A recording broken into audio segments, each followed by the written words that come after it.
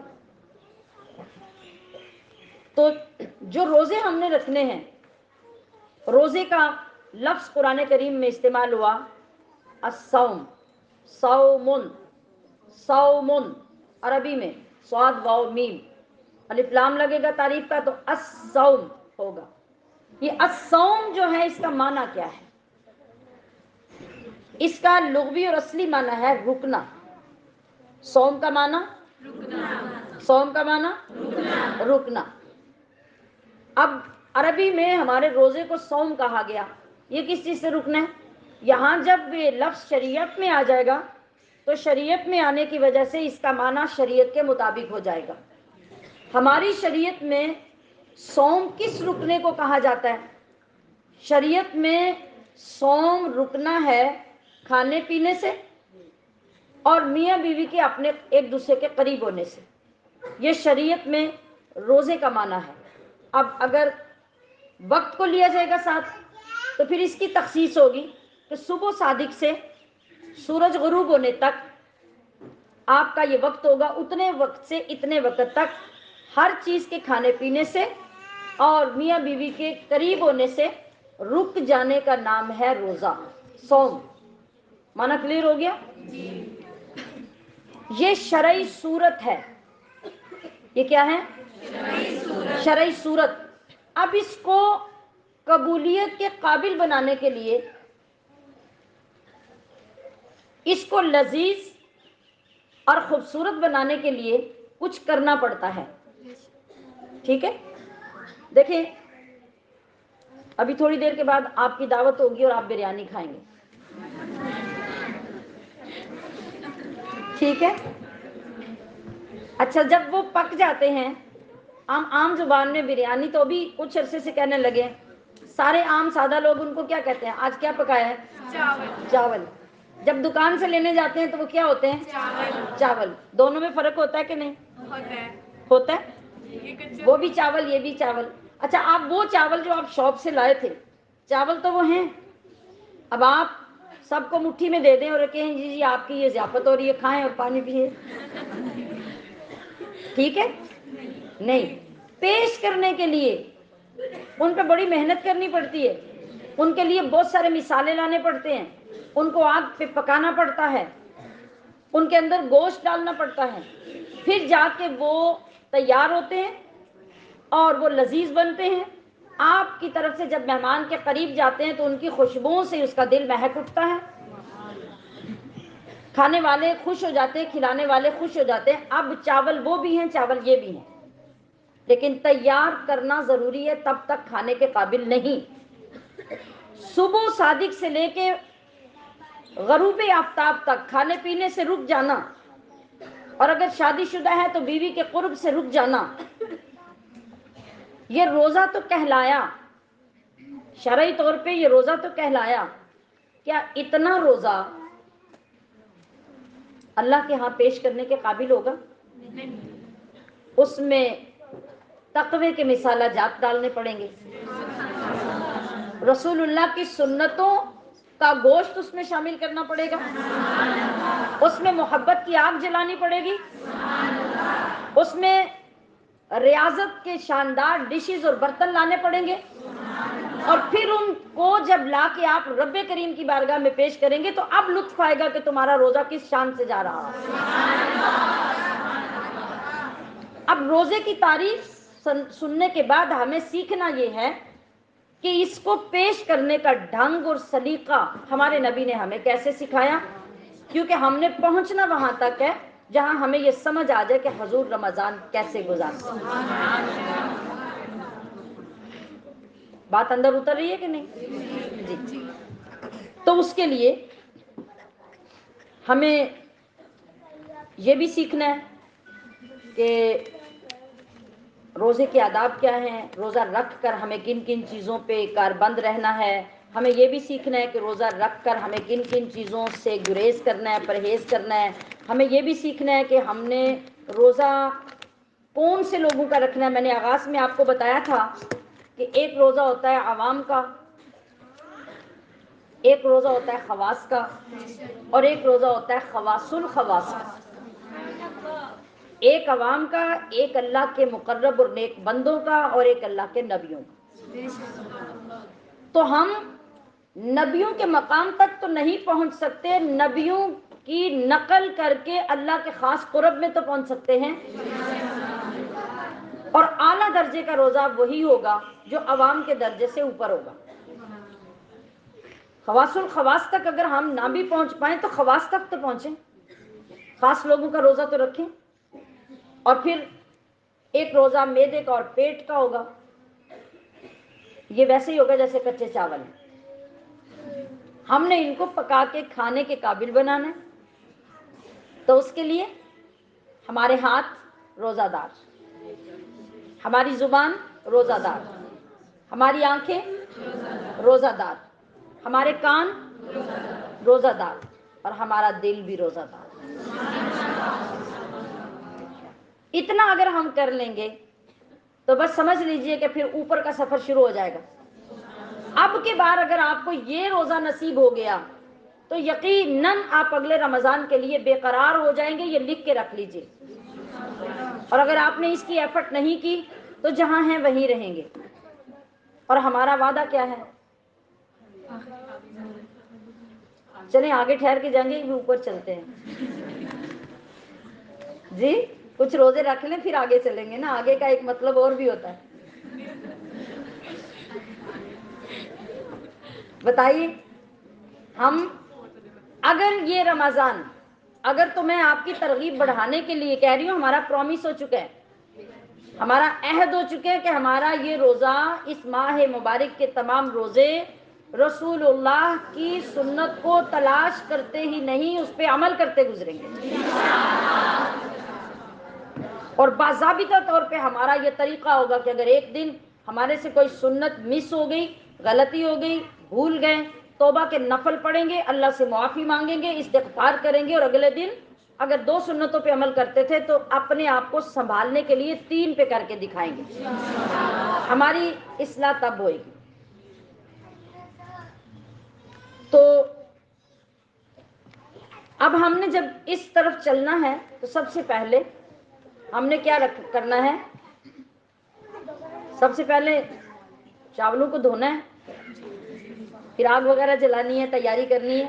تو ہماری اس عبادت کی، روزے کو پیش کرنے کے قابل بنانے کی پہلی تیاری کیا ہوگی کہ ہم اس کی نیت کریں گے۔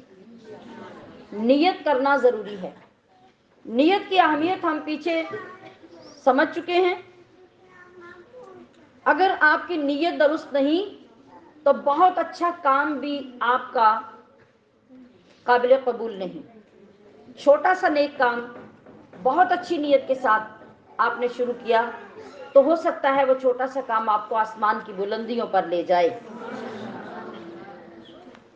تو عزیز طالبات، سب سے پہلے ہماری نیت کا ہونا ضروری ہے روزے کے لیے۔ اب نیت کس کو کہتے ہیں؟ ہمیں ابھی تک یہ کلیئر نہیں ہے۔ ہم نیت اس کو کہتے ہیں جو ہم زبان کے ساتھ کرتے ہیں، بول کے کرتے ہیں۔ مثال کے طور پہ نماز کے لیے کھڑے ہوئے تو ہم نے سیدھے کھڑے ہو کے، ہاتھ نیچے کر کے، دوپٹہ ٹھیک کر کے، زبان سے الفاظ بولے، نیت کی میں نے، نیت کرتی ہوں میں فلاں فلاں، یہ سارے لفظ بولتے ہم کہتے ہیں یہ نیت ہے، اس کے بغیر نماز نہیں ہوتی۔ آپ علمی اعتبار سے پہلے یہ سمجھیے کہ نیت کا معنی کیا ہے اور اس کی ہمیں ضرورت کتنی ہے۔ نیت کہتے ہیں دل کے ارادے کو۔ کیا؟ دل کے ارادے کو۔ بس آپ کے دل کے اندر جو ارادہ ہے وہ آپ کی نیت ہے۔ اب آپ کہیں گے کہ اگر اتنی ہی نیت ہے تو پھر نمازوں میں ہم کھڑے ہو کے باقاعدہ نیتیں کیوں کرتے ہیں؟ اس کا جواب یہ ہے کہ ہمارے بزرگوں نے، ہمارے علماء نے ہماری غفلتوں اور ہماری کم علمی کی وجہ سے محتاط طریقہ ہمیں سکھایا ہے کہ نیت نام تو دل کے ارادے کا ہے، لیکن دل نیکی کے کاموں میں کم ہی ٹھہرتا ہے، لہٰذا بہت اچھا یہ ہے کہ تم اپنی زبان اور اپنے دل کو ہم نوا بنا لو. جو دل میں ارادہ ہے وہ زبان سے بھی کہہ لو تاکہ تمہاری پوری توجہ نماز کی طرف ہو جائے. ورنہ آپ ایک ساتھی سے ملیں, کسی بہن سے ملیں, محلے کی کسی پڑوسن سے ملیں, بھئی آج کیا ارادے ہیں, آج کیا کام ہے آپ کا, آج کا کیا شیڈول ہے, تو عید قریب ہے ہوگی کہ نیت ہے کہ آج بازار دا چکر لگ جائے. کہیں گے نا, لفظ استعمال کریں گے نا. اچھا, کسی نے اس عورت کو یا جس نے سوال کیا اس نے اس عورت کو یہ بولتے سنا نیت کی میں نے بازار جانے کی واسطے کپڑے لانے کے؟ سنا کبھی کسی نے؟ نہیں. لیکن اس نے کہا کہ میری نیت ہے, تو پتہ چل گیا نا کہ نیت اندر ہوتی ہے. نیت اندر ہوتی ہے, نیت باہر نہیں ہوتی. نیت دل کے ارادے کا نام ہے. اب ہماری چونکہ غفلت, دین سے دوری, شعور کی کمی, یہ تمام چیزیں دیکھتے ہوئے سمجھ لیں کہ علماء نے ایک قسم کا ہمارے اوپر احسان کیا کہ جب تم عبادت کرنے لگو تو غفلت کے ساتھ نہ کرو. یہ الگ بات ہے کہ ہم نیت کر کے بھی تو نماز میں پیسے گن رہے ہوں, یہ تو پھر ہماری قسمت کی بات ہے نا. لیکن سکھانے والوں نے ہمیں زبان کے ساتھ نیت کہنا اس لیے سکھایا تاکہ ہماری زبان اور ہمارا دل دونوں رب کی طرف متوجہ ہو جائیں. کیا سمجھ آئی پھر روزے کی نیت کیا ہوگی؟ دل کا, ہاں دل کا ارادہ. تو دل کا ارادہ نیت ہوگی, مطلب رات کے وقت, سحری کے وقت, صبح صادق کے وقت, دوپہر سے پہلے, کسی بھی ٹائم پہ آپ کی توجہ اس طرف چلے جائے کہ میں نے آج بھوکے کیوں رہنا ہے, کھانا پینا کیوں نہیں ہے, اس لیے کہ میرا روزہ ہوگا. یہ آپ کی نیت ہو. اب یہاں پر بھی علماء نے ہمیں سکھایا کہ تمہاری توجہ ہو سکتا ہے ادھر نہ ہو تو اپنے آپ کو عادت ڈال لو کہ جب سحری کھاؤ یا سحری کھانے سے پہلے یا رات کو تراویح پڑھتے وقت یا پچھلا روزہ کھولنے کے بعد کسی بھی وقت میں نیت کر لو کہ یا اللہ میں آج کے یا صبح کے دن کے روزے کی نیت کرتی ہوں. وہ عربی میں کرو, پنجابی میں کرو, اردو میں کرو, ہندی میں کرو, انگلش میں کرو, اللہ کو ساری زبانیں آتی ہیں. عربی میں ہمیں لکھی ہوئی تو اس لیے ملتی ہیں کہ ہمارا دین ہی سارا عربی میں ہے. باقی اللہ سب زبانیں جانتا ہے, جس زبان میں چاہو نیت کر لو, اللہ کو قبول ہے. اور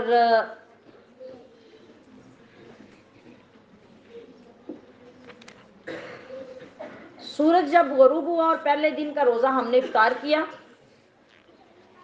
اس وقت بھی اگر اگلے دن کے روزے کی نیت کر لی تو اب یہ نہیں ہوگا کہ آپ کی پابندی ہے کہ نیت کر لی ہے. میں نے کچھ پرانے لوگوں کو یہ کہتے سنا کہ مثال کے طور پہ سحری ختم ہونے میں ابھی گھنٹہ باقی تھا, نیت کر لی, اس کے بعد یاد آیا کہ مجھے تو آج کی دوائی کھانی تھی. اب کوئی گھر والا کہے کہ بھی آپ دوائی کھا لیں ابھی تو ٹائم ہے, تو کئی بزرگ اس بات پہ اڑ جاتے ہیں کہ میں نے تو نیت کر لی ہے. آپ کے نوٹس میں بھی ہوگا کہ میں نے تو نیت کر لی ہے تو اب مجھے دوائی نہیں کھانی, سارا دن اس کا نقصان ہو جائے, بے ہوشی ہو جائے, بی پی لو ہو جائے, شوٹ کر جائے, لیکن وہ اپنی بات پہ پکے ہیں کہ میں نے نیت چونکہ کر لی ہے اس لیے میں نے اب کچھ نہیں کھانا. تو خدا را اتنا اپنے آپ کو پکا صحیح مسئلوں پہ کر لیا کریں, اپنی عادتوں پہ پکا نہ کیا کریں. یہ کوئی لاجک نہیں ہے. اللہ نے جو ٹائم مقرر کیا ہے اس ٹائم سے آگے یا اس ٹائم سے پیچھے آپ کچھ اپنی مرضی سے داخل نہیں کر سکتے. نیت کے کرنے کا مطلب یہ تھا کہ آپ کی توجہ ہو کہ آپ کرنے کیا جا رہے ہیں, اور ہوگا اسی وقت جب اللہ کی طرف سے وقت شروع ہوگا. آپ نے بے شک رات کو ہی نیت کر لی تھی اور سحری آپ نے آدھی رات کے وقت کھائی, صبح کے قریب جا کے کھائی, تو پھر تو آپ کو سحری بھی نہیں کھانی چاہیے تھی. اور اگر سحری کھا کے آپ نے نیت کی اور ابھی اذان میں 1 گھنٹہ, آدھا گھنٹہ, پونا گھنٹہ پڑا ہے اور آپ کو یاد آ گیا کہ مجھے یہ کچھ کھانا ہے یا میڈیسن لینی ہے, تو آپ اس وجہ سے چھوڑ دیں کہ میری نیت ہو گئی, تو یہ غلط ہے.